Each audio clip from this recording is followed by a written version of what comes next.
اعوذ باللہ من الشیطان الرجیم بسم اللہ الرحمن الرحیم ان اللہ وملائکتہ یصلون علی النبی یا ایہا الذین آمنوا صلوا علیہ وسلموا تسلیما اللہم صلی علی سیدنا و نبینا و شفیعنا و مولانا محمد وعلی آل محمد وبارک وسلم۔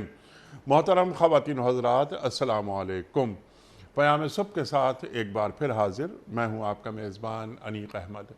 خواتین و حضرات، قرآن کریم کی مختلف آیات پر روزانہ سیکھتے ہیں، اپنے ملک کے ممتاز علماء سے ایک ایک آیت پر بات ہوتی ہے، اور ہمارے ملک کے جید علماء تشریف لاتے ہیں ہمارے پروگرام میں اور بتاتے ہیں ہمیں، ہم سب کو سکھاتے ہیں، تعلیم کرتے ہیں کہ قرآن کریم کی یہ آیات ہم سے کیا مخاطبت کر رہی ہیں، اللہ کا کیا پیغام ہے جمی نوع انسانی کے نام۔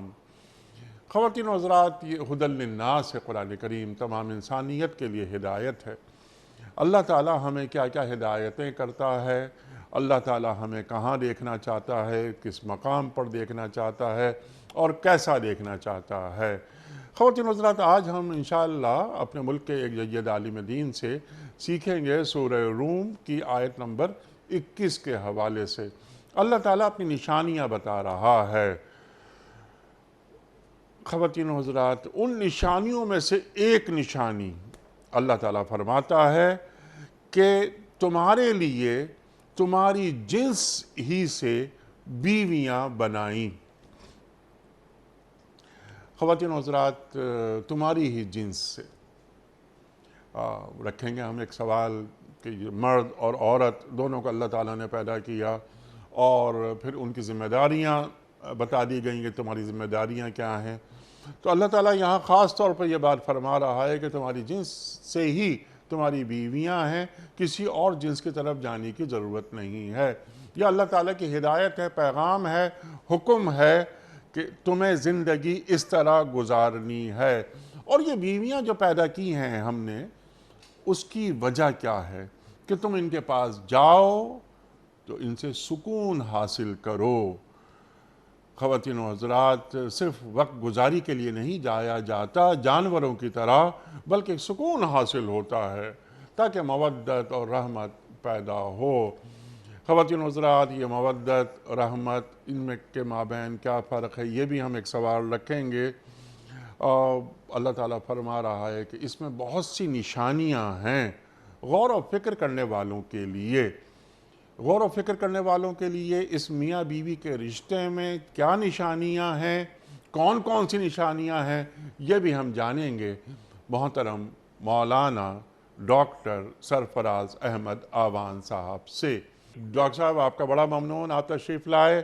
خواتین و حضرات، ڈاکٹر صاحب ہمارے ساتھ شریک گفتگو ہیں لاہور سے، ہمارے ملک کا ایک جانا مانا نام، کون آپ سے واقف نہیں، پیام صبح کا لازمی جز، اور کبھی ایسا نہیں ہوا کہ ہم نے ڈاکٹر صاحب سے نہ سیکھا ہو۔ ڈاکٹر صاحب کو خوش آمدید کہتے ہوئے پروگرام کا آغاز اللہ تعالیٰ کے بابرکت نام سے، سورہ روم اور آیت نمبر 21۔ اعوذ باللہ من الشیطان الرجیم، بسم اللہ الرحمن الرحیم۔ وَمِنْ آيَاتِهِ أَنْ خَلَقَ لَكُم مِّنْ أَنفُسِكُمْ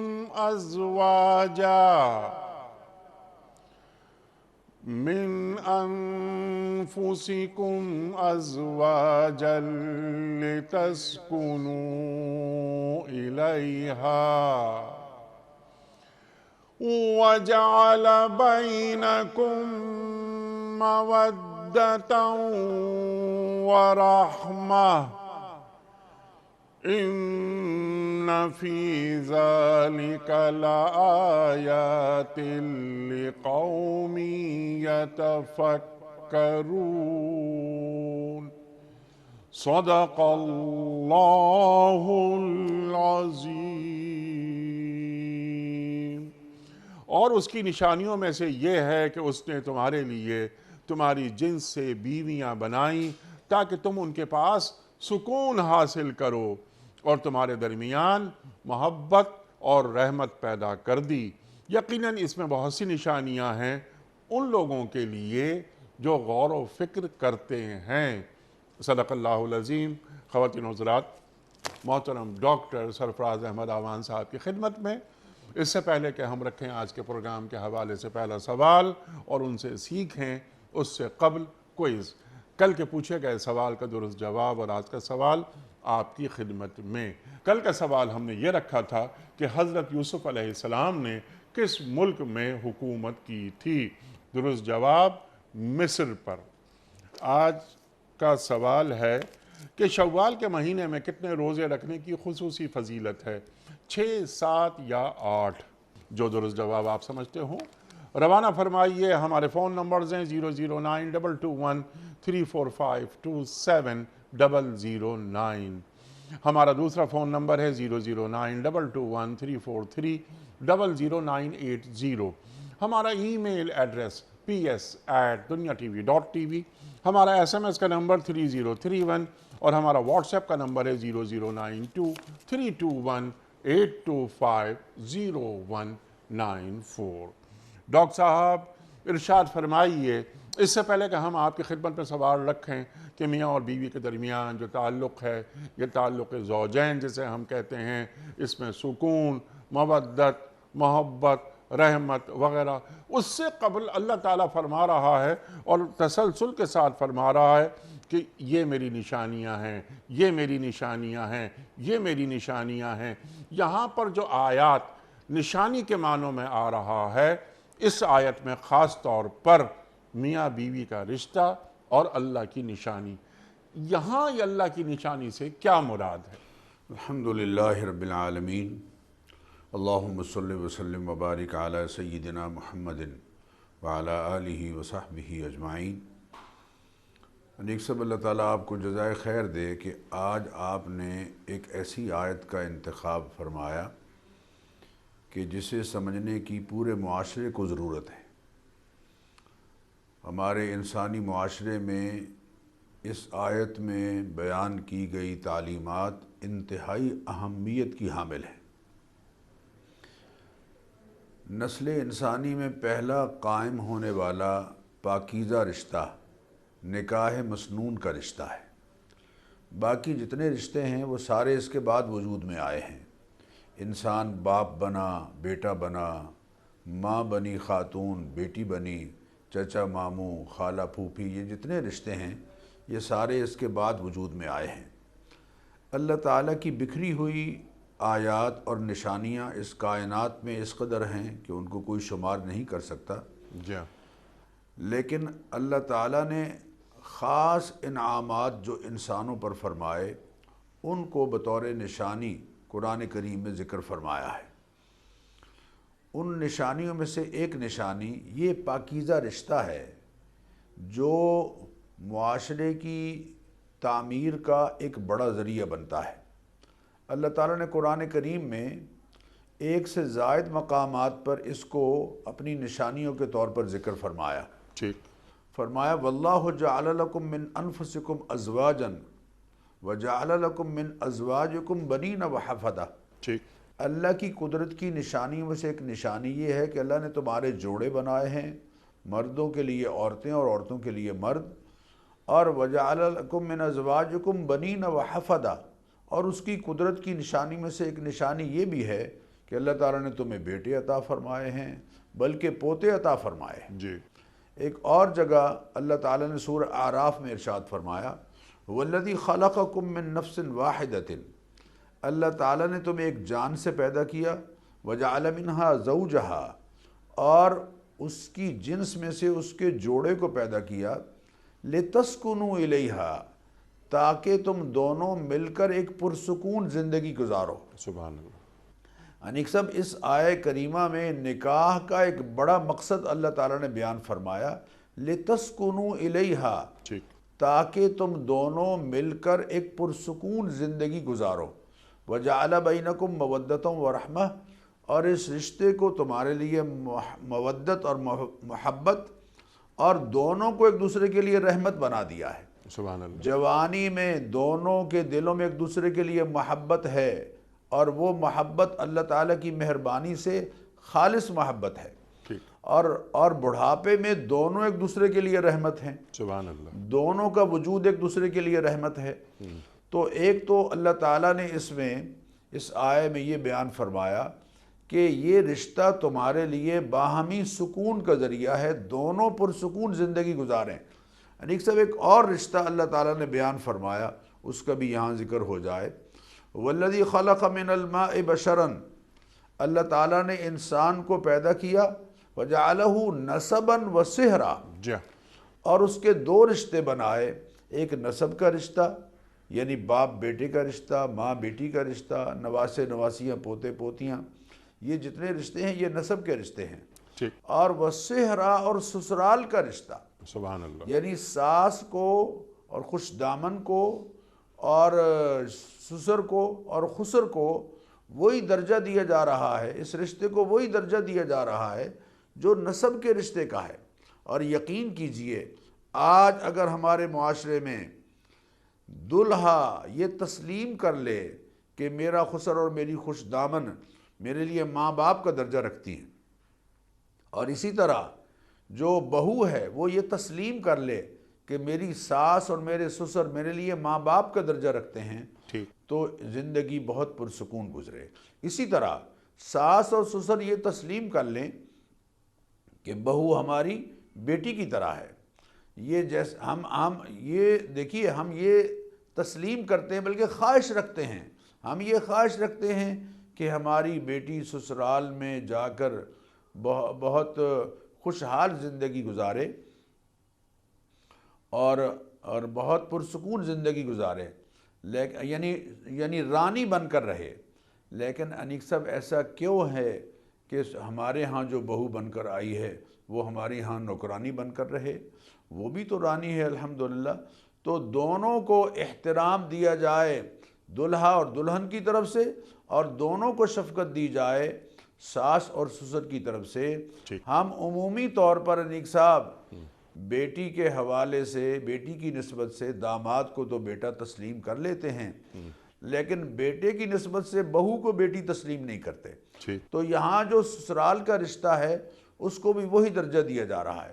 دوسری بات آپ نے بہت خوبصورت ارشاد فرمائی کہ دیکھیں اللہ تعالیٰ نے فرمایا ہے وَمِنْ آيَاتِهِ أَنْ خَلَقَ لَكُم مِّنْ أَنفُسِكُمْ أَزْوَاجًا، ہم نے تمہاری جنس میں سے تمہارے جوڑے بنائے ہیں۔ گویا یہ تعلق ہم جنس جو رشتہ ہے، یعنی یہ تعلق جنس کے ساتھ ہی قائم ہو سکتا ہے، یعنی مرد کا خاتون کے ساتھ اور خاتون کا مرد کے ساتھ۔ غیر جنس کے ساتھ تعلق حرام ہے، درندگی ہے۔ اسی لیے یہاں واضح کیا جا رہا ہے کہ یہ جو جائز رشتہ ہے یہ اس جنس میں سے بنایا گیا ہے جس میں سے مرد کو بنایا گیا اور عورت کو بنایا گیا۔ دوسری بات بڑی اہم میں آپ سے عرض کروں کہ ہمارے معاشرے میں عام طور پر یہ سمجھا جاتا ہے کہ یہ زن و شوئی تعلق جو ہے، یعنی میاں بیوی کا جو رشتہ ہے، یہ ایک دنیا داری ہے۔ انیک صاحب، ہمارے دین نے اس کو دینداری قرار دیا ہے۔ جی۔ اللہ تعالیٰ کے حبیب صلی اللہ علیہ وسلم ارشاد فرما رہے ہیں، حضرت انس سے حدیث کے راوی ہیں، نبی کریم علیہ الصلاۃ والتسلیمات نے ارشاد فرمایا کہ یہ دیکھو، یہ نکاح کا جو رشتہ ہے، اذا تزوج العبد فقد استکمل نصف الدین، جب کسی آدمی نے شادی کر لی تو اس نے اپنا آدھا دین مکمل کیا۔ انسانی جو دو بنیادی ضرورتیں ہیں ان میں سے ایک ضرورت نکاح کے ذریعے سے پوری ہو رہی ہے، اس لیے اس کو آدھا دین قرار دیا جا رہا ہے۔ نوجوانوں کو خطاب کرتے ہوئے فرمایا، یا معشر الشباب، اے میری امت کے جوانوں، من استطاع منکم الباءۃ فلیتزوج، جو تم میں سے بیوی کے حقوق ادا کرنے کی قدرت و طاقت رکھتا ہے اسے چاہیے کہ وہ شادی کرے۔ حکم دیا جا رہا ہے وہ اسے شادی کرنی چاہیے۔ فَإِنَّهُ أَغَضُّ لِلْبَصَرِ وَأَحْسَنُ لِلْفَرْجِ، اس لیے کہ معاشرے کی پاکیزگی کے لیے یہ نکاح کا رشتہ ضروری ہے۔ فَإِنَّهُ أَغَضُّ لِلْبَصَرِ، نگاہوں میں پستی لاتا ہے، وَأَحْسَنُ لِلْفَرْجِ اور عزت و ناموس کی حفاظت کا ذریعہ بنتا ہے۔ اسی طرح قرآن کریم میں اللہ تعالیٰ نے نکاح کے رشتے کو تمام انبیاء علیہم الصلاۃ والتسلیمات کی سنت قرار دیا ہے، یعنی ان کے ہاں سے چلا آ رہا طریقہ۔ لقد ارسلنا، اللہ تعالیٰ قرآن کریم میں فرما رہے ہیں وَلَقَدْ أَرْسَلْنَا رُسُلًا مِّن قَبْلِكَ وَجَعَلْنَا لَهُمْ أَزْوَاجًا وَذُرِّيَّةً، اے حبیب صلی اللہ علیہ وسلم، آپ سے پہلے جو ہم نے رسول بھیجے ہیں ان کی بیویاں بھی تھیں، ان کی اولاد بھی تھی۔ گویا زن و شوئی تعلق یہ انبیاء علیہم الصلاۃ والتسلیمات سے چلا آ رہا رشتہ ہے اور تعلق ہے، بلکہ سورہ نور میں مسلم معاشرے کے تمام افراد کو ایک آرڈر جاری کیا، اور وہ آرڈر کیا ہے؟ انکحوا الایام منکم والصالحین من عبادکم و امائکم، جو تم میں سے بے نکاحے ہیں، وہ رنڈوے ہیں، وہ بیوائے ہیں، وہ کنوارے ہیں، وہ جس پوزیشن میں بھی ہیں، انکحوا الایام منکم، ان کے نکاح کراؤ، ان یکونوا فقراء یغنہم اللہ من فضلہ، اگر وہ مالی طور پر غیر مستحکم ہیں اللہ اپنے فضل سے نکاح کی برکت سے ان کو غنی کر دے گا۔ سیدنا صدیق اکبر رضی اللہ تعالیٰ عنہ فرمایا کرتے تھے اللہ کا حکم تم بجا لاؤ، اللہ اپنا وعدہ ضرور پورا کریں گے۔ سبحان ہم کہتے ہیں کہ پہلے مالی طور پر مستحکم ہو پھر نکاح کریں گے، اللہ فرماتے ہیں نکاح کرو، اللہ اس کی برکت سے تمہیں غنی کر دے گا۔ اس آیت کی روشنی میں انیک صاحب بعض دفعہ نکاح فرض ہوتا ہے، واجب ہوتا ہے، بعض دفعہ سنت ہوتا ہے، بعض دفعہ مستحب کے درجے میں، لیکن بعض دفعہ مکروہ اور ناجائز کے درجے میں ہوتا ہے۔ اگر انسان کو یہ یقین ہے کہ وہ اپنی جنسی شہوت پر پوری طرح سے کنٹرول نہیں کر پائے گا اور بیوی کے حقوق بھی پوری طرح سے ادا کرے گا اور اس پر کسی طرح کا ظلم بھی نہیں کرے گا، ایسے فرد پر، فرد معاشرہ پر نکاح فرض ہے، فرض ہے۔ اگر اس کو اعتدال کی اس کی صورت ہے، مزاج اس کا اعتدال کا ہے تو پھر سنت ہے، اور اگر خدشہ ہے یا یقین کے درجے میں خدشہ ہے کہ اگر وہ نکاح کرے گا تو بیوی کے حقوق پوری طرح سے ادا کرنے کی قدرت و طاقت نہیں رکھے گا تو یہ نکاح ناجائز ہے۔ اس چیز کا خیال رکھنا ہمارے معاشرے میں بہت ضروری ہے، کیونکہ یہ نکاح عام طور پر ہم سمجھتے ہیں دنیا داری، ہمارے دین نے اس کو دین داری قرار دیا۔ سبحان اللہ، سبحان اللہ، سبحان اللہ، سبحان اللہ۔ اور ایک ادارہ کیسے قائم ہوتا ہے اور ایسا ایک خاندان کیسے قائم ہوتا ہے، ذمہ داریاں کیسے فائز ہوتی ہیں، تہذیب اور تمدن کیسے جنم لیتا ہے، یہ تمام سلسلے، لیکن اس پر آنے سے پہلے ذمہ داریاں، گھرانہ، والدین کا کردار، ہنہ لباس لکم وانتم لباس لہن، اس سے قبل ڈاکٹر صاحب سمپل بس آپ یہ فرما دیجئے، آپ نے اشارتاً گفتگو فرمائی لیکن میں چاہ رہا ہوں کہ تفصیلات کے ساتھ یہ گفتگو فرما دیجئے، تعلیم کر دیجئے کہ میاں اور بیوی ایک دوسرے کے لیے رحمت کب بنتے ہیں، ایک دوسرے کے لیے مودت کیسے پیدا ہوتی ہے، ایک دوسرے کا لباس کب بنتے ہیں، کیسے بنتے ہیں۔ محض افزائش نسل کا نام تو نکاح نہیں ہے نا۔ بے شک۔ ارشاد۔ اگر آپ اجازت دیں تو اس سے پہلے ایک میں اہم بات چاہوں گا کہ وہ لوگوں کے سامنے آ جائے، ارشاد۔ بلکہ میں درخواست کروں گا اپنے ناظرین سے کہ خدا را اپنے بچوں اور بچیوں کی طرف اس بات کو منتقل کیجیے۔ بڑی افسوسناک صورتحال معاشرے میں پیدا ہو رہی ہے اور اس طرح کے حادثات پیش آ رہے ہیں کہ جہاں حرام رشتوں کے ساتھ سیکچول تعلق قائم ہو رہا ہے اور یہ قطعی طور پر حرام ہے۔ انیک صاحب قرآن کریم میں سورہ نساء میں اللہ تعالیٰ نے 16 رشتے ایسے بیان کیے ہیں کہ جن کے ساتھ نکاح حرام ہے، جن کے ساتھ نکاح حرام ہے۔ ٹھیک۔ پہلا تو یہ ہے کہ لا تنکحوا ما نکح آباؤکم من النساء الا ما قد سلف، جس خاتون کے ساتھ تمہارے باپ نے نکاح کیا ہے وہ چاہے تمہاری ماں حقیقی نہ بھی ہو، سوتیلی ہو، لیکن اس کے ساتھ کبھی بھی تم زندگی میں نکاح نہیں کر سکتے۔ ٹھیک۔ ایک رشتہ تو یہ ہے۔ حرمت علیکم امہاتکم، مائیں تمہاری سوتیلی ہیں یا حقیقی ہیں، اس میں نانیاں دادیاں سب آ گئیں، ان کے ساتھ نکاح حرام ہے۔ وبناتکم، تمہاری بیٹیاں، واخواتکم، تمہاری بہنیں، بہنوں میں ساری بہنیں آ گئیں، سوتیلی بھی آ گئیں، اللاتی، عینی، اخیافی ساری آ گئیں۔ وعماتکم، تمہاری پھوپھیاں، وخالاتکم، تمہاری خالائیں، وبنات الاخ، بھائی کی بیٹیاں، وبنات الاخت، اور بہن کی بیٹیاں یعنی بھانجیاں بھتیجیاں۔ یہ جو 7 رشتے ہیں یہ نسبی رشتے ہیں، ان کے ساتھ ہمیشہ کے لیے نکاح حرام ہے، محرمات ابدیہ ان کو کہتے ہیں۔ ٹھیک، دوسرے ہیں محرمات رضاعیہ، یعنی اگر کسی خاتون کا دودھ کسی نے پی لیا ہے بچپن میں 2 سال کی عمر تک، بلکہ امام ابو حنیفہ رحمۃ اللہ علیہ کی رائے میں 2.5 سال کی عمر تک بھی حرمت رضاعت ثابت ہو جاتی ہے۔ کسی خاتون کا دودھ پی لیا ہے، وَأُمَّهَاتُكُمُ اللَّاتِي أَرْضَعْنَكُمْ، ٹھیک، وہ مائیں جن کا تم نے دودھ پیا ہے، اور وَأَخَوَاتُكُمْ مِنَ الرَّضَاعَةِ، اور بہنیں جی، جو رضاعی ہیں، ان کے ساتھ نکاح کا رشتہ حرام ہے، اور وہ تمام محرمات جو ابدیہ ہیں رضاعت کی وجہ سے بھی ان کے ساتھ رشتہ حرام ہو ٹھیک، جاتا ہے۔ اسی طرح محرمات سحریہ ہیں، سسرالی رشتے۔ وَأُمَّهَاتُ نِسَائِكُمْ، تمہاری بیویوں کی مائیں یعنی ساس، یعنی جس کو ہم خوش دامن کہتے ہیں، اس کے ساتھ کبھی بھی ہمیشہ کے لیے نکاح حرام ہے۔ وَرَبَائِبُكُمُ اللَّاتِي فِي حُجُورِكُم مِّن نِّسَائِكُمُ اللَّاتِي دَخَلْتُم بِهِنَّ، اور وہ خواتین جو تمہارے نکاح میں آ گئیں اور ان سے تمہارا تعلق قائم ہو گیا، ان کی بیٹیاں جو پیچھے سے آئی ہیں ان کے ساتھ بھی یہ جو نکاح ہے بلکہ جنسی تعلق ہر طرح سے حرام ہے۔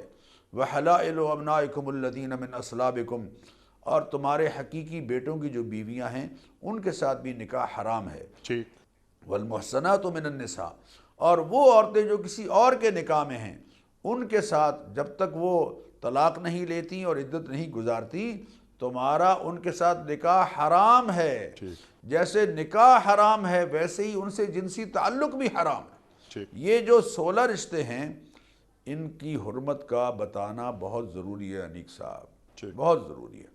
بات آپ نے جو دوسری فرمائی، ہن لباس لکم وانتم لباس لہن، کہ بیویاں شوہروں کے لیے لباس ہیں اور شوہر بیویوں کے لیے لباس ہیں۔ لباس کے انیق صاحب 2 بنیادی مقصد ہوتے ہیں۔ ایک مقصد یہ ہوتا ہے کہ لباس ساتر ہے، عیوب کو چھپانے والا ہے، میاں بیوی ایک دوسرے کے لیے ایک دوسرے کے عیب اوروں کے سامنے بیان کرنے والے نہیں بلکہ ان عیوب کو آپس میں ڈسکس کرنے والے ہوں گے، دوسروں کے سامنے ان کے عیوب ظاہر نہ کریں۔ لباس وقار اور زینت کا باعث بنتا ہے، میاں بیوی ایک دوسرے کے وقار میں اضافے کا ذریعہ بنتے ہیں۔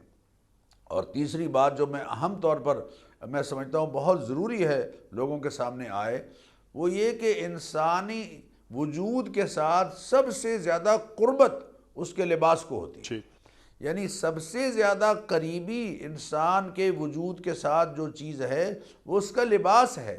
تو اللہ جو فرما رہے ہیں ہن لباس لکم وانتم لباس لہن، تم ان کا لباس ہو اور وہ تمہارا لباس ہیں۔ اس کا مطلب یہ ہے کہ تمہارے درمیان اتنی قربت ہونی چاہیے کہ تمہارے وجود اور تمہاری بیوی یا شوہر کے درمیان اور کوئی حائل نہ ہو۔ ٹھیک، جیسے میری بنیاد اور میرے وجود کے درمیان یا میرے کرتے اور وجود کے درمیان اور کوئی چیز حائل نہیں، اسی طرح تمہارا رشتہ اتنا گہرا ہونا چاہیے، تمہارا تعلق اتنا مضبوط ہونا چاہیے کہ درمیان میں کوئی اور حائل نہ ہو۔ اچھا انیق صاحب، آپ نے یہ آیت پڑھی، ماشاءاللہ آپ کو جزائے خیر دے، اور اس میں آپ نے نکاح کے مقصد کا ذکر فرمایا۔ اللہ تعالیٰ نے سورہ مائدہ میں ارشاد فرمایا کہ محسنین غیر مصافحین ولا متخذی اخدان، ٹھیک، کہ دیکھو نکاح کے ذریعے سے فَإِذَا آتَيْتُمُوهُنَّ، جب اجورہن، جب تم ان کو ان کا مہر ادا کر دو تو سمجھ لو اچھی طرح سے کہ محسنین، نکاح کے رشتے کے ذریعے سے تم قلع بند ہونے والے ہو، اپنی عزت و ناموس کو محفوظ کرنے والے ہو، غیر مصافحین، محض شہوت رانی تمہارا مقصد نہ ہو، اور ولا متخذی اخدان، اور چھپی دوستیاں قائم کرنے والے نہ ہو۔ نکاح کے قلعے میں محفوظ ہونے کے بعد اس رشتے میں کسی اور کو ناجائز طور پر شریک مت کرو۔ جو الفاظ مردوں کو کہے گئے ہیں سورہ نساء میں وہی الفاظ عورتوں کو کہے گئے ہیں۔ سبحان اللہ۔ محسنات، تم نکاح کے قلعے میں اپنی عزت و ناموس کو محفوظ کر رہی ہو۔ سبحان اللہ۔ غیر مصافحات، محض شہوت رانی تمہارا مقصد نہ ہو۔ ولا متخذات اخدان، اور دیکھو چھپی دوستیاں قائم کرنے والی نہ ہو۔ تمہارے درمیان اعتماد کا رشتہ بحال رہنا چاہیے۔ اعتماد کا رشتہ اگر بحال ہے تو روکھی سوکھی میں بھی شاہی ہے، اور نکسب اگر اعتماد کا رشتہ بحال نہ رہے تو پھر سارے کے سارے رشتے جو ہے نا وہ بالکل ختم ہو کے رہ جاتے ہیں، اور ساری کے ساری جو ایک باہمی تعلق ہے وہ بہت نقصان دہ ہو جاتا ہے۔ اور یہ جو اللہ تعالیٰ نے اس صورت میں بیان فرمایا کہ لِتَسْكُنُوا إِلَيْهَا، تاکہ تم دو پرسکون زندگی گزارو، گویا ایسا نکاح کا رشتہ جہاں زندگی پرسکون نہیں گزر رہی ہے وہ نکاح کے مقصد سے ہٹا ہوا رشتہ ہے۔ سبحان اللہ۔ وَجَعَلَ بَيْنَكُمْ مَوَدَّةً وَرَحْمَةً، اور اس رشتے کو تمہارے درمیان محبت کا ذریعہ بنا دیا۔ ایک ایسا بندہ جس کے ساتھ کبھی زندگی میں پہلے کوئی تعلق نہیں تھا، اور ایک ایسی خاتون جس کے ساتھ پہلے شناسائی نہیں تھی، ایک دو بول بولنے کے بعد ان کے درمیان ایسی قربت قائم ہو جاتی ہے۔ مثالی محبت ہونی چاہیے، مثالی محبت۔ سبحان یہ تو جوانی میں ہے، چونکہ جوانی میں محبت کا جو جذبہ ہے وہ زیادہ بیدار ہوتا ہے، اور ورحمہ، دونوں ایک دوسرے کے لیے رحمت ہیں۔ بڑھاپے میں دونوں بوڑھے ہو گئے، دونوں ایک دوسرے کو دوائی یاد دلا رہے ہیں، دونوں ایک دوسرے کو سہارا دے رہے ہیں، دونوں ایک دوسرے کے لیے رحمت ہیں۔ مودت بھی ہیں جوانی میں اور رحمت بھی ہیں بڑھاپے میں۔ گویا یہ مقاصد ہیں قرآن کریم میں، جو چند مقاصد اللہ تعالیٰ نے نکاح کے بیان فرمائے۔ سبحان اللہ، سبحان اللہ، سبحان اللہ۔ بات بالکل کلیئر یہ ہو گئی، اور آپ نے ایک ایک لفظ پر وضاحت سے بات فرما دی۔ ڈاکٹر صاحب میرے کچھ سوالات ہیں۔ ایک سوال میں نے پہلے بھی کیا کہ یہ رحمت، یہ مودت، یہ سکون، یہ خیر خواہی کا جذبہ، یہ ہمدردی وغیرہ جو میاں بیوی کے درمیان اللہ دیکھنا چاہتا ہے، یہ قرآن کریم کے جو اصول ہیں وہ ہمارے سامنے آ رہے ہیں اور آ گئے، اور آپ نے ہمیں بتا دیا، ہماری علمی کمی دور فرما دی۔ اللہ کے رسول صلی اللہ علیہ وآلہ وسلم کا ایک ارشاد ذہن میں آتا ہے، فوراً ہمیں یاد آتا ہے کہ دنیاوی نعمتوں میں سب سے بڑی نعمت نیک بیوی ہے۔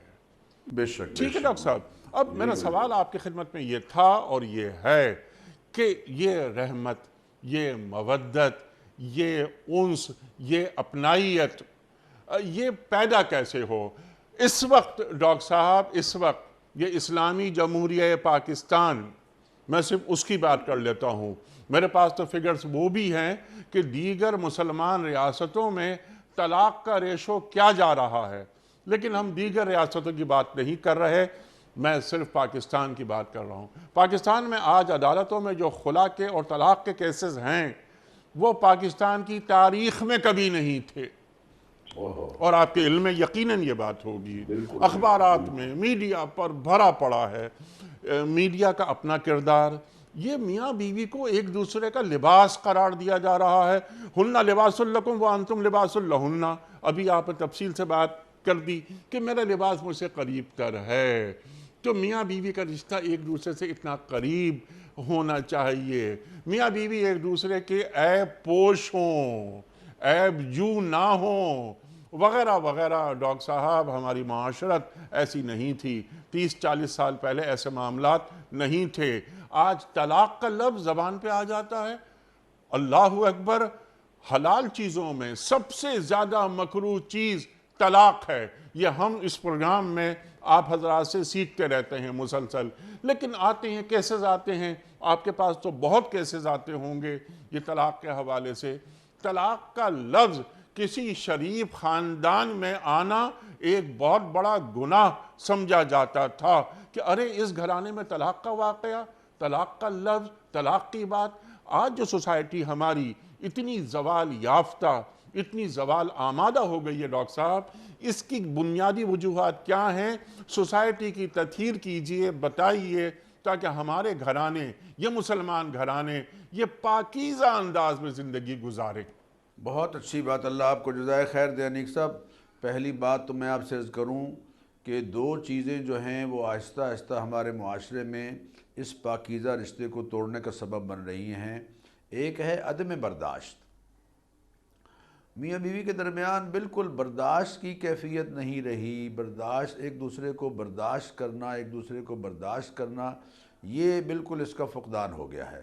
اور دوسری ہیں توقعات، دونوں ایک دوسرے سے ایسی توقعات وابستہ کرتے ہیں کہ جب حقیقی زندگی میں دونوں کا رشتہ ایک دوسرے کے ساتھ قائم ہوتا ہے تو وہ توقعات پوری نہیں ہو پاتی۔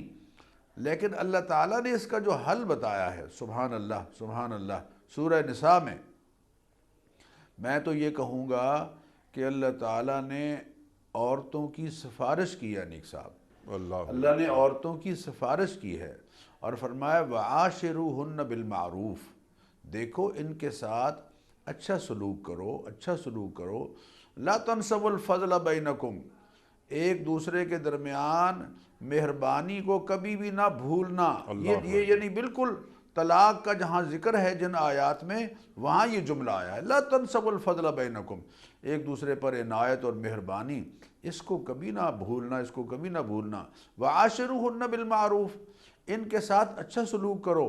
فإن کرہتموہن، اگر تم کسی پہلو سے ان کو ناپسند سمجھتے ہو، فعسیٰ ان تکرہوا شیئا، ہو سکتا ہے کہ ایک چیز تمہارے لیے ناپسند ہو، وَيَجْعَلُ اللَّهُ فِيهِ خَيْرًا كَثِيرًا، اور اللہ تعالیٰ نے اس میں تمہارے لیے خیر کثیر رکھ دی ہو۔ سبحان اللہ۔ ایک بیوی کسی حوالے سے اگر تمہیں ناپسند ہے تو یقینی بات ہے اس کی امانت داری، اس کا عزت و ناموس کو محفوظ رکھنا، اس کا تمہاری اولاد کی اچھی تربیت کرنا، اس کا تمہارے مال کی حفاظت کرنا، اور کئی پہلوؤں سے، وہ جو آپ نے حدیث پڑھی ہے کہ خیر متاع الدنیا کلھا متاع، دنیا سارے کا سارا مختلف سرمایہ ہیں اس میں بکھرے ہوئے، وخیر متاع الدنیا المرأۃ الصالحہ، اور دنیا کا بہترین سرمایہ جو ہے وہ صالح بیوی ہے، صالح بیوی ہے۔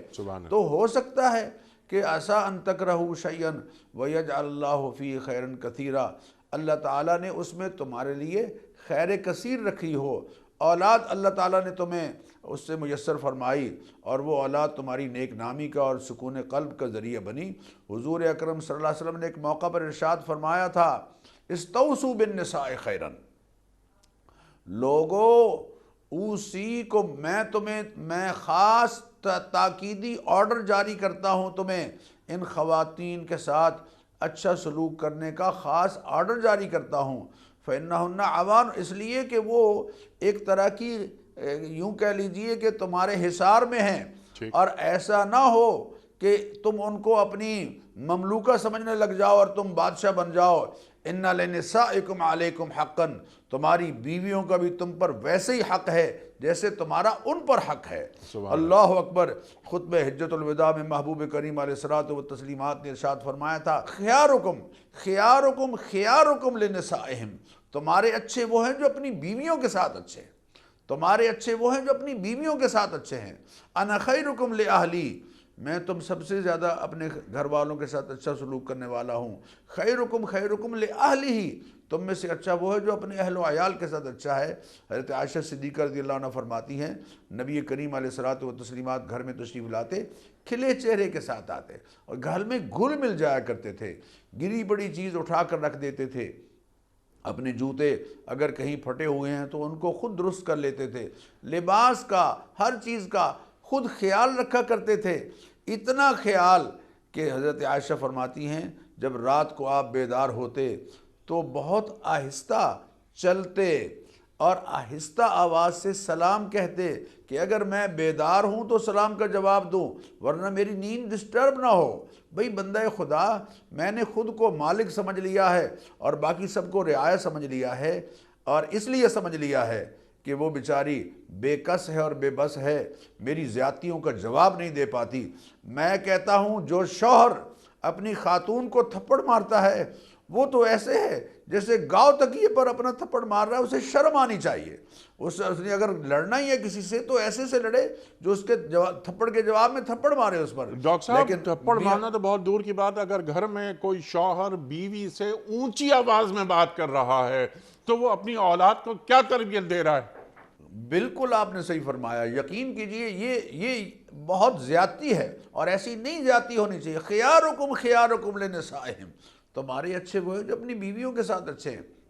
آج میں لوگوں سے کہتا ہوں، میں نے کہا یار یہ ایسا کیوں ہے کہ اگر کوئی آدمی کسی خاتون کے ساتھ بڑا کھلکھلا کے اور مسکرا کے بات کر رہا ہے تو لوگ سمجھتے ہیں کہ یہ اس کی بیوی نہیں ہے، کوئی اور عورت ہے۔ اپنی بیوی کے ساتھ سلوک اور محبت، اس کو عبادت کا درجہ دیا گیا ہے، عبادت کا درجہ دیا گیا ہے۔ نبی کریم علیہ الصلوۃ والتسلیمات نے اس کی تصدیق فرمائی۔ صحابہ نے کہا یا رسول اللہ یہ کیسے عبادت ہو سکتی ہے؟ فرمایا یہی تعلق اگر کسی اور جگہ ہو تو یقیناً بات ہے حرام ہے، ناجائز ہے۔ بیوی کے ساتھ خوش دلی یہ عبادت کا درجہ ہے۔ حضور اکرم صلی اللہ علیہ وسلم عصر کی نماز کے بعد اپنی ازواج مطہرات کو اکٹھا کرتے اور عصر سے مغرب کے درمیان ان کے ساتھ اچھی گفتگو، کھلکھلانے والی باتیں اور ان کے ساتھ اچھی گفتگو فرماتے۔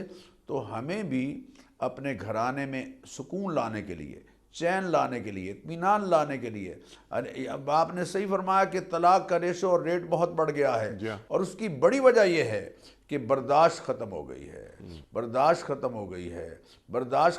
جب آدمی اکیلا ہوتا ہے تو اپنے لیے جیتا ہے، جب میاں بیوی ہو جاتے ہیں تو ایک دوسرے کے لیے جیتے ہیں، اور جب اولاد ہو جاتی ہے تو پھر دونوں اولاد کے لیے جیتے ہیں۔ اولاد کی زندگی معاشرے کو کیسے افراد دے رہے ہو، معاشرے کو کیسے افراد دے رہے ہو؟ اب تمہاری دونوں کی ذمہ داری ہے، دونوں کی ذمہ داری ہے۔ حضور اکرم صلی اللہ علیہ وسلم نے فرمایا کہ یہ اولاد جو ہے یہ اللہ کا ہدیہ ہے جو تمہیں اللہ نے عطا فرمائی ہے۔ اب اس ہدیے پر اللہ کا شکر ادا کرو اور اس کی ایسی تربیت کرو کہ وہ معاشرے کے کارآمد افراد بنے۔ سبحان اللہ، سبحان اللہ، سبحان اللہ، سبحان اللہ۔ ڈاکٹر صاحب، پہلا نقطہ آپ نے جو ہمیں تعلیم کیا وہ اعتماد کا ہے، باہمی اعتماد میاں بیوی میں۔ دوسری بات توقعات، آپ نے ہمیں دوسرا نقطہ تعلیم کیا، بڑی توقعات نہ پالی جائیں۔ تیسری چیز یہ عدم برداشت کی آپ نے بات فرمائی۔ یہ جو بیوی ہے میری، یہ میرے بچوں کی ماں بھی ہے، تو مجھے خیال رکھنا ہے کہ اللہ تعالیٰ نے مجھے ایک ایسی عورت نعمت کی شکل میں دی جو میری نسل کو آگے بڑھا رہی ہے۔ اس کی تربیت کرنے کی ذمہ داری بھی اللہ تعالیٰ نے ہم دونوں کو دی کہ میں اور میری بیوی اپنی اولاد کی تربیت اس انداز سے کریں کہ یہ گھرانہ ایسا گھرانہ وجود میں آئے کہ جو اللہ اور اللہ کے رسول صلی اللہ علیہ وآلہ وسلم کو مطلوب ہے۔ جب ہم دنیا سے جائیں تو ہم امتی اولاد چھوڑ کر جائیں۔ تو نکاح کا ادارہ، نکاح کے ادارے سے بات چلی، جیسا آپ نے فرمایا کہ ایک غیر عورت آ جاتی ہے، وہ انتہائی بااعتماد ہو جاتی ہے اور انتہائی قریب ہو جاتی ہے۔ تو دین ہمیں بتا رہا ہے کہ اب تم ایک گھرانے کے سربراہ ہو گئے ہو، اگر تم شوہر ہو اور اگر تم بیوی ہو اس عورت کی، تو تم مستقبل کی ماں ہو۔ تو اس شوہر کی تربیت ہونی چاہیے، اس ماں کی تربیت وہ بھی ہونی چاہیے۔ ہمارے بچے، میرا بیٹا مستقبل کا باپ ہے، میری بیٹی مستقبل کی ماں ہے، تو ان کی تربیت ہو کہ دیکھو نکاح کا رشتہ کتنا پاکیزہ ہوتا ہے، اور یہ صرف رشتہ ہی نہیں ہے، یہ ایک ذمہ داری ہے جو اللہ اور اللہ کے رسول صلی اللہ علیہ وآلہ وسلم ہم پر عائد کرتے ہیں۔ ڈاکٹر صاحب، آخری سوال آپ کی خدمت میں، اس نکاح کے نتیجے میں ایک گھرانہ وجود پاتا ہے، آپ نے تو سسرال کو بھی شامل کیا، سبحان اللہ سبحان اللہ، جو قرآن کریم بیان فرما رہا ہے۔ تو ایک گھرانہ نہیں بلکہ کئی گھرانے وجود پاتے ہیں، کئی رشتے نمودار ہو جاتے ہیں ایک نکاح کے نتیجے میں۔ کیا خوبصورتی ہے ہمارے پاس، یہ جو ایک رشتے ہیں، ایک تعلق ہے، ایک اعتماد ہے، دکھ درد میں شریک ہو جاتے ہیں ایک دوسرے کے۔ اللہ اکبر۔ تو یہ تمام جو کام اللہ تعالی ہم سے لے رہا ہے، اللہ کا اس میں روحانی مقصد کیا ہے؟ اللہ اکبر، اللہ اکبر۔ یعنی ایک سب اس کا بڑا مقصد جو ہے وہ معاشرے کی پاکیزگی ہے، معاشرے میں درندگی وجود میں نہ آئے، معاشرے میں جہاں چاہا منہ مارا، یہ انسانوں کا کام ہے۔ معاشرہ پاکیزہ ہو۔ جی ہاں، دیکھیں جب حقیقی محل میں تعلق ہوگا تو اس سے روحانی تسکین حاصل ہوگی، اور جب روحانی تسکین حاصل ہوگی تو معاشرے میں پاکیزگی آئے گی، طہارت آئے گی، نگاہوں کی حفاظت ہوگی، عزت و ناموس کی حفاظت ہوگی۔ حضور اکرم صلی اللہ علیہ وسلم نے فرمایا کہ دیکھو تم دوسروں کی عورتوں کو عزت دو اور ان کی ناموس کی حفاظت کرو، تمہارے گھرانے کی حفاظت ہوگی۔ اللہ تو میں جب دوسروں کی عورتوں کی طرف غلط نگاہ اور غلط رائے یا غلط سوچ یا غلط ارادہ رکھتا ہوں تو میرا گھر کیسے محفوظ ہوگا؟ میں اپنے گھر کو محفوظ کر سکتا ہوں اپنی نگاہوں کی حفاظت سے، اپنی سوچ اور فکر کی حفاظت سے۔ اور دو باتیں میں چاہوں گا، یہ نہ ہو پروگرام کا وقت ختم ہو جائے، ارشاد۔ اپنی بہنوں اور بیٹیوں سے عرض کروں گا کہ خدا را اپنے مرتبے کو پہچانیے۔ نبی کریم علیہ الصلاۃ والتسلیمات نے ارشاد فرمایا ایما امرأۃ ماتت وزوجها عنہ راض، جو خاتون اس حالت میں دنیا سے رخصت ہوتی ہے کہ اس کا شوہر اس سے راضی ہو، دخلت الجنہ، وہ یقیناً جنت میں جائے گی، اللہ اکبر۔ وہ یقیناً جنت میں جائے گی۔ اللہ آپ صلی اللہ علیہ وسلم نے ارشاد فرمایا لا تؤدی المرأة حق ربها حتی تؤدی حق زوجها، کوئی خاتون اللہ کا حق ادا نہیں کر سکتی جب تک کہ اپنے شوہر کا حق ادا نہ کرے۔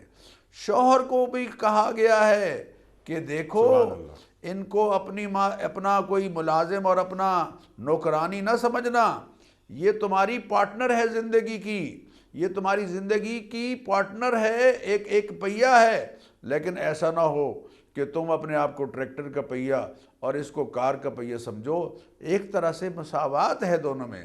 ہاں اللہ قرآن کریم میں فرما رہے ہیں کہ دیکھیں عورتوں کا بھی تم پر ویسے ہی حق ہے جیسے ان کا تم پر حق ہے۔ ٹھیک، یعنی یہ بڑی خوبصورت بات اللہ تعالیٰ نے تعلیم فرمائی۔ ایک بات تو یہ، دوسری بات یہ کہ شادی میں عموماً مہر کی جب باری آتی ہے انیک صاحب تو جو دلہا والے ہیں ان کے سانس نکلنے لگ جاتے ہیں۔ میں حیران ہوں، وہ کہتے ہیں جناب شرعی مہر رکھیں۔ میں نے کہا بہت اچھی بات، میں شرعی رکھ دیتے ہیں کہ جی مولانا صاحب آپ کو شرعی، میں نے کہا بتائیے شرعی کیا ہے؟ کہ جی آپ کو پتہ نہیں ہے شرعی کیا ہوتا ہے؟ میں نے کہا آپ بتا دیں کہ جی وہ 32 روپے اور 8 آنے اور 10 آنے۔ میں نے کہا بندہ خدا کو خدا کا خوف کرو۔ حضرت عائشہ فرماتی ہیں حضور اکرم صلی اللہ علیہ وسلم کی ازواج مطہرات کا مہر 12.5 اوقیہ چاندی یعنی 500 درہم چاندی، جو 1.5 کلو چاندی سے اوپر بنتا ہے۔ حضرت ام حبیبہ کا مہر 400 دینار، جو 1.5 کلو سونے سے اوپر بنتا ہے اور 12 کلو چاندی کے برابر بنتا ہے۔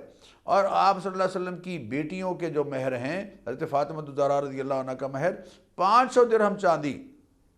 تو اس لیے یہ جو مہر کے حوالے سے زیادتی ہو رہی ہے، اس کو بھی میں نہیں مانتا، بلکہ میں نہیں کہتا کہ بہت زیادہ مہر رکھا جائے جو ادائی نہ کر سکے شوہر، لیکن اس میں یہ زیادتی جو ہو رہی ہے شرعی کہہ کر اس میں بہت محدود، اتنا کہ جس سے ایک جوتے کا جوڑا بھی نہیں آتا، ایک بے حرمتی ہے۔ اور دونوں کے یہ ہدیہ ہے جو نئی زندگی کے آغاز کی خوشی میں دلہا اپنی وائف کو دے رہا ہے، دونوں کے شایان شان ہونا چاہیے۔ اسی لیے اگر کہیں مہر مقرر نہیں ہوا تو اس کو مہر مثلی، اس کے لیے اس خاتون کے لیے مہر مثلی قرار دیا گیا ہے کہ رکھا جائے، مہر مثلی دیا جائے۔ تو مہر مثلی کا مطلب یہی ہے کہ معاشرے میں دونوں کا جو سوشل سٹیٹس ہے اس کے مطابق مہر دینے والا بھی اور مہر جس کو دیا جا رہا ہے ہدیتاً اس کا بھی خیال رکھا جائے۔ اور عام طور پر یہ ہوتا ہے کہ جب مہر کا اگلا کالم پوچھیں کہ جی یہ معجل ہے یا غیر معجل، اول تو اس کا معنی کسی کو معلوم نہیں۔ میں نے کہا معجل کا مطلب ہے امیجیٹ ادا ہونا، اور غیر معجل ڈیفرڈ۔ تو اکثر لوگ مہر ڈیفرڈ لکھوا دیتے ہیں، پیبل آن ڈیمانڈ لکھوا دیتے ہیں، حالانکہ حضور پاک صلی اللہ علیہ وسلم کے دور مبارک میں کوئی مہر بھی ڈیفرڈ نہیں ہوا، سب کا سب مہر معجل، امیجیٹ، فوری ادا، بلکہ بعض مقامات پر تو پہلے ادا ہو جاتا۔ تو اس بات کا بھی ہمیں خیال رکھنا چاہیے نکاح کے حوالے سے کہ جو نکاح کے سارے آداب ہیں وہ قرآن و سنت کے مطابق ہوں۔ سبحان اللہ، سبحان اللہ۔ اچھا ڈاکٹر صاحب لاسٹ 2 منٹس، آپ نے قرآن کریم کی کچھ آیت کا بھی یہاں حوالہ دیا تھا، ایک آیت آتی ہے گفتگو میں بار بار اور مرد اپنی فوقیت ثابت کرتا ہے، اپنی فضیلت ثابت کرتا ہے، تو اختصار سے ذرا بیان فرما دیجئے یہ فضیلت ہے یا ذمہ داری؟ الرجال قوامون علی النساء، ارشاد۔ دیکھیے اللہ تعالیٰ نے یہی بات سورہ بقرہ میں فرمائی، وَلَهُنَّ مِثْلُ الَّذِي عَلَيْهِنَّ بِالْمَعْرُوفِ وَلِلرِّجَالِ عَلَيْهِنَّ دَرَجَةٌ۔ عربی گرامر میں جو احباب سمجھتے ہیں عربی کو، وہ یہ سمجھیں گے کہ لہن پہلے ہے اور علیہن بعد میں ہے، یعنی ان وَلَهُنَّ ان خواتین کے لیے بھی ویسے ہی حقوق ہیں جیسے ان کے فرائض ہیں، وَلِلرِّجَالِ عَلَيْهِنَّ دَرَجَةٌ، اور مردوں کو ان پر ایک درجہ حاصل ہے، الرجال قوامون علی النساء۔ یہ درجہ انتظامی درجہ ہے، یہ درجہ انتظامی درجہ ہے، یہ فضیلت انتظام کے حوالے سے ہے، گھر کے نظام کو چلانے کے لیے۔ یقینی بات ہے ایک ایسا فرد جو پورے نظام کو کنٹرول کر رہا ہو یہ ضروری ہے، ورنہ کوئی بھی نظام کسی بھی جگہ ادارے میں نہیں چل سکتا۔ تو یہاں جو الرجال کو قوامون کہا گیا ہے اور وللرجال علیہن درجہ کہا گیا ہے، انتظام کے حوالے سے ہے کہ تم گھر کے اخراجات کے تم ذمہ دار ہو، کما کر لانے کے تم ذمہ دار ہو، کفالت گھر تم کی، کرو گے۔ اللہ اکبر، کفالت کی ذمہ داری تمہاری ہے۔ سبحان اللہ۔ جو خواتین بچیاں کہیں ملازمت کر رہی ہیں، شوہر گھر میں بیٹھے ہیں، بیمار بن گئے ہیں اور جناب موج کر رہے ہیں، اور بندہ خدا کام تو تیرا ہے کہ تو رزق کما کے لا اور ان کو میسر کر، ان کی کفالت کر۔ لہذا یہاں جو وللرجال علیہن درجہ سے مراد ہے وہ انتظامی حوالے سے۔ سبحان اللہ ڈاکٹر صاحب، سبحان اللہ، آپ کا بے پناہ شکر گزار۔ ڈاکٹر صاحب آپ نے بتایا اور یہ اللہ تعالیٰ کی نشانیاں ہیں، اللہ تعالیٰ بیان فرما رہا ہے، اس میں ایک نشانی میاں بیوی کا رشتہ بھی ہے، تمہارے جوڑے بنائے تمہاری ہی جنس میں سے، اس لیے کہ تم ان کے پاس جاؤ، سکون حاصل کرو اور محبت اور رحمت پیدا ہو۔ اور ڈاکٹر صاحب نے کیا خوبصورت بات عطا فرمائی کہ جوانی میں تو بہت ہی محبت کے معاملات ہوتے ہیں، لیکن جب بڑھاپے میں ایک دوسرے کا خیال رکھا جاتا ہے تو یہ اللہ کی طرف سے رحمت ہوتی ہے۔ سبحان اللہ، سبحان اللہ۔ ڈاکٹر صاحب ایک بار پھر آپ کا بڑا شکر گزار۔ خواتین و حضرات، یہاں وقت مکمل ہوا ہماری آج کی محفل کا۔ بہت ساری گفتگو مزید ہو سکتی ہے، حالات و واقعات کیا ہیں ہمارے معاشروں کے، وہ ہم اور آپ جانتے ہیں، لیکن قرآن کریم سے روشنائی اور قرآن کریم سے رہنمائی ہم لیں تو ہمیں معلوم ہوتا ہے کہ ہمارے مسائل کا حل قرآن کریم میں موجود ہے اور صاحب قرآن کے فرمودات میں صلی اللہ علیہ وآلہ وسلم۔ کوئز، کل کا سوال ہم نے یہ رکھا تھا کہ حضرت یوسف علیہ السلام نے کس ملک میں حکومت کی تھی؟ درست جواب مصر میں۔ آج کا سوال نوٹ فرما لیجئے، شوال کے مہینے میں کتنے روزے رکھنے کی خصوصی فضیلت ہے؟ شوال کے مہینے میں کتنے روزے رکھنے کی فضیلت ہے؟ 6، 7 یا 8؟ جو درست جواب آپ سمجھتے ہو روانہ فرمائیے۔ ہمارے فون نمبرز ہیں 0092234527009۔ ہمارا دوسرا فون نمبر ہے 0092234300980۔ ہمارا ای میل ایڈریس ps@duniatv.tv، ہمارا SMS کا نمبر 3031 اور ہمارا واٹس ایپ کا نمبر ہے 009232182509194۔ وقت قرآن اندازی کا، اور کراچی میں کوئی مہمان موجود نہیں تو یہ ذمہ داری میں ادا کرتا ہوں۔ اچھا، یہ رکھا ہوا ہے ہمارا باؤل، اور آج کے ونر ہے محمد فاروق چوہان صاحب راول پنڈی سے۔ محمد فاروق چوہان صاحب راول پنڈی سے آپ کی خدمت میں دنیا ٹی وی کی جانب سے دینی کتب پر مشتمل گفٹ ہیمپر آپ کے گھر بذریعہ کوریئر روانہ کیا جا رہا ہے۔ آپ کو بہت بہت مبارک ہو۔ اختتام ہوتا ہے پیام صبح کا روزانہ ایک قول پر، اور وہ قول ہوتا ہے صاحب نہج البلاغہ امیر المومنین حضرت علی مرتضیٰ کرم اللہ وجہہ کا۔ آپ فرماتے ہیں کہ خوبصورتی کپڑوں سے نہیں علم و ادب سے ہوتی ہے، خوبصورتی کپڑوں سے نہیں علم و ادب سے ہوتی ہے۔ سبحان اللہ سبحان اللہ۔ اپنے میزبان انیق احمد کو کل تک کے لیے اجازت دیجیے۔ خدا حافظ۔